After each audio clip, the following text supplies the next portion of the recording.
In 2010, the US faced a significant challenge to its Pacific dominance, with China rapidly emerging as a military superpower. By this time, China's naval capabilities were expanding, and its ambitions to assert control in the Yellow Sea, South China Sea, and the broader Pacific were becoming apparent. This shift in power dynamics prompted concern among regional nations and led to a major military exercise aimed at demonstrating Allied strength. The Rim of the Pacific Exercise, or RIMPAC, was established as a response.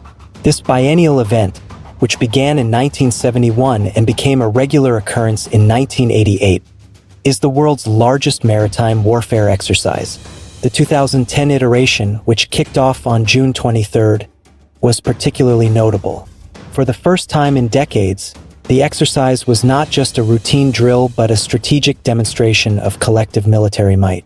RIMPAC 2010 involved the US, Australia, and 12 other Pacific nations, totaling 14 participants. China, conspicuously absent from the invite list, was clearly the hypothetical adversary in these exercises. The event aimed to enhance interoperability and cooperation among Allied navies through various drills, including weapons tests, tactical formations, and amphibious operations. The scale and scope of RIMPAC 2010 underscored the growing concerns about China's expanding military presence. With Combined Task Force Commander Admiral Richard W. Hunt and U.S. Pacific Fleet Commander Admiral Patrick M. Walsh leading the operation, the exercise was designed to showcase the formidable strength of Allied forces and reaffirm America's commitment to securing critical maritime routes, especially as China's influence in the South China Sea threatened key trade lanes valued at $5.3 trillion annually. Keeping the South China Sea open for commercial traffic is critical, as China attempts to assert nearly full control over the waterway through its 9-dash line. This line, which appears on many Chinese maps, stretches from China's southern coast and runs along the coastlines of nearly every nation bordering the South China Sea. It passes Vietnam, curves around Malaysia, and extends past the Philippines, reaching the southern coast of Taiwan. Most notably, the line includes the Spratly and Paracel Islands, territories disputed by several neighboring countries. To bolster its claim over the South China Sea, China has constructed man-made islands near the Spratlys, establishing military bases that not only serve as strategic threats, but also extend China's exclusive economic zones, EEZs. Typically, an EEZ gives a nation control over an area extending 200 nautical miles from its coast. By claiming the Spratlys and Paracels, China seeks to expand its EEZs, asserting control over a vast portion of the South China Sea. The man-made islands support this effort, with China arguing that these zones grant it near-total oversight of the region. It's these aggressive claims that make exercises like RIMPAC necessary. RIMPAC 2010, which involved the US and Australia, two major Pacific powers, also included 12 other participating nations. These were Japan, Indonesia, Colombia, Chile, Canada, France, the Netherlands, Malaysia, Peru, Singapore, South Korea, and Thailand. Additionally, representatives from countries such as New Zealand, India, Brazil, and Uruguay attended as observers, despite not directly participating. The scale of RIMPAC 2010 was impressive. The war games involved 34 ships, 5 submarines, 179 aircraft, and around 20,000 military personnel from the 14 participating nations. It was a large-scale operation, demonstrating to China and any other watching powers the collective strength of these allied forces. The exercises included a range of activities, such as anti-submarine warfare, anti-air defense, gunnery practice, missile launches, and vessel boarding. The message was clear. The participating nations were capable of mounting a formidable defense of critical sea lanes in the Pacific region. Mine clearance was a crucial aspect of RIMPAC 2010, given China's substantial mine warfare fleet of 36 dedicated ships. The operation also featured an amphibious landing exercise. The war games officially began on June 23, 2010, with the arrival of the USS Ronald Reagan, an aircraft carrier at Pearl Harbor. Docked alongside other participating ships, the Reagan was the only carrier in the exercise. This marked the start of Phase 1, which involved a series of receptions, meetings, and athletic events for officers and crew from all 14 nations. This phase was essential for fostering communication and planning among the diverse navies, with the Reagan completing its Tailored Ships Availability (TSTA) for this purpose. Phase 2 commenced on July 6, 2010, when 32 ships and 5 submarines departed Pearl Harbor. At sea, they engaged in live-fire gunnery and missile exercises, including a notable supersonic missile launch by an Australian ship, captured by 60 Minutes Australia. These live-fire drills, such as the Australian missile launch costing $1 million, were critical for ensuring crews could effectively use their weapons in real combat situations. Vessel boarding exercises also took place, teaching crews how to handle scenarios like boarding enemy ships or extracting key personnel, which, while less relevant to China, are crucial for dealing with potential piracy or similar threats. The underwater operations continued with minesweeping and salvage activities. Phase 3 of RIMPAC 2010 involved scenario-based drills, including amphibious landings, designed to test the skills and coordination developed during the exercise. This final phase lasted until July 30, 2010, culminating in a reception on the USS Ronald Reagan for over 1,500 guests at Mary Point Landing, Pearl Harbor. The exercise was a resounding success, featuring around 140 live-fire events and the discharge of 1,000 rounds from 20 surface combat vessels, demonstrating the combined naval prowess of the participating nations. During RIMPAC 2010, 3 sinking exercises, 30 surface-to-air engagements, and 40 air-to-air missile engagements were conducted. The U.S. Air Force played a significant role with over 3,100 aerial sorties, contributing to vessel boarding operations. 5 amphibious landings involved ground forces from Australia, the U.S., and 3 other countries, with 560 troops performing ship-to-shore and back operations. Of the 960 training events scheduled, an impressive 96% were successfully completed, underscoring the effectiveness of the exercise and sending a clear message to China about the formidable naval power of the participating nations. The USS Ronald Reagan, the centerpiece of RIMPAC 2010, hosted 40 naval personnel from various countries to manage the combat exercises.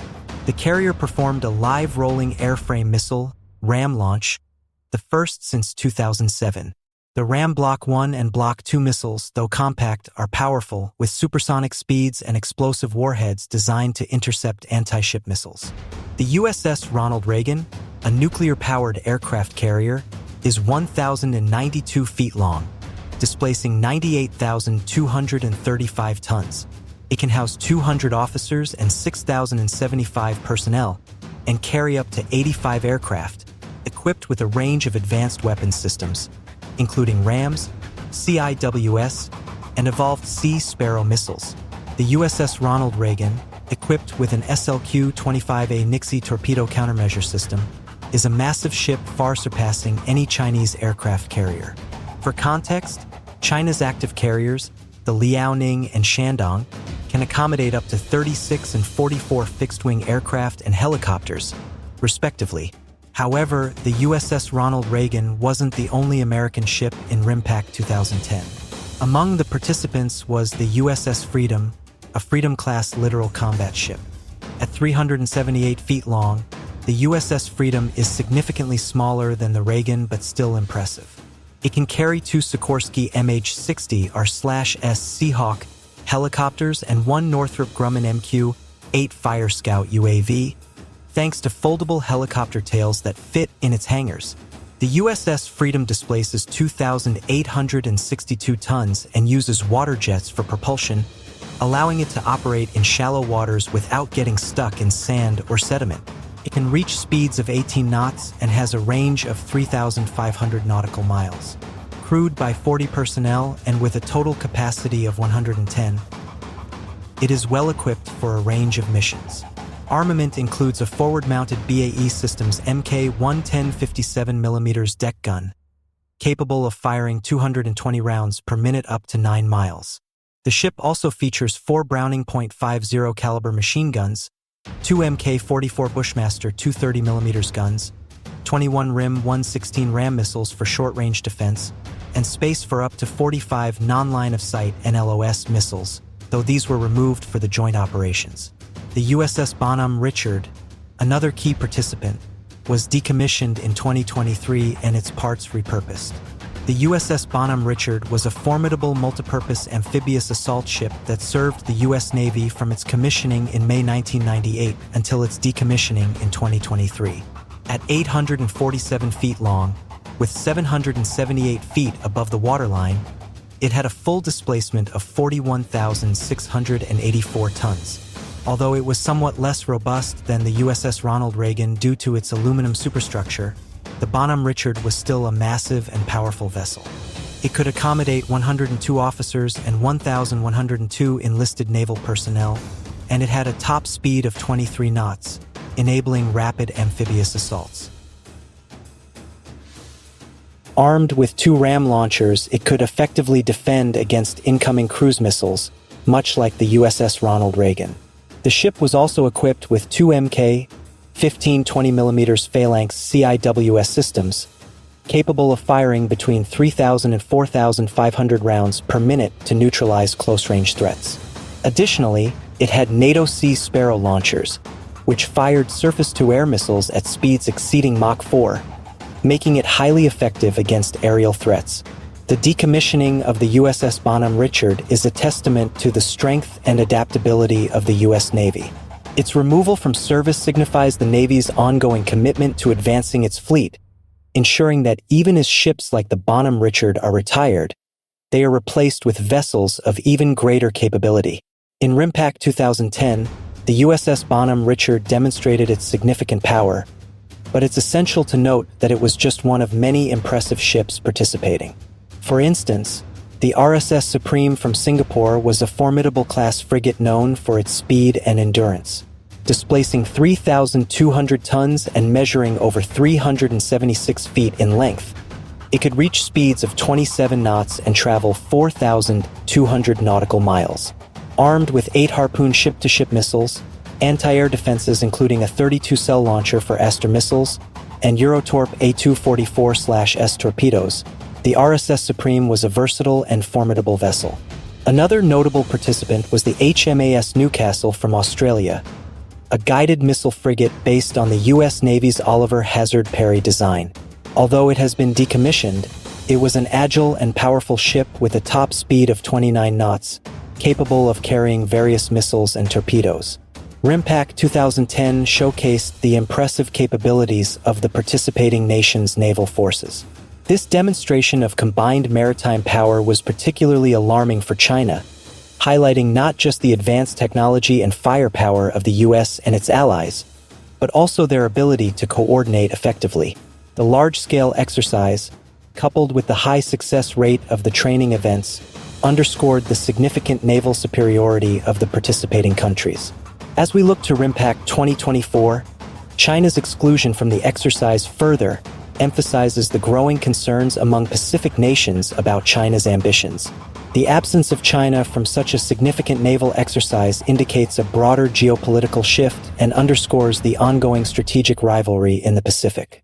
This exclusion likely exacerbates China's apprehensions about its standing relative to the increasingly united and capable naval forces of the U.S. and its allies.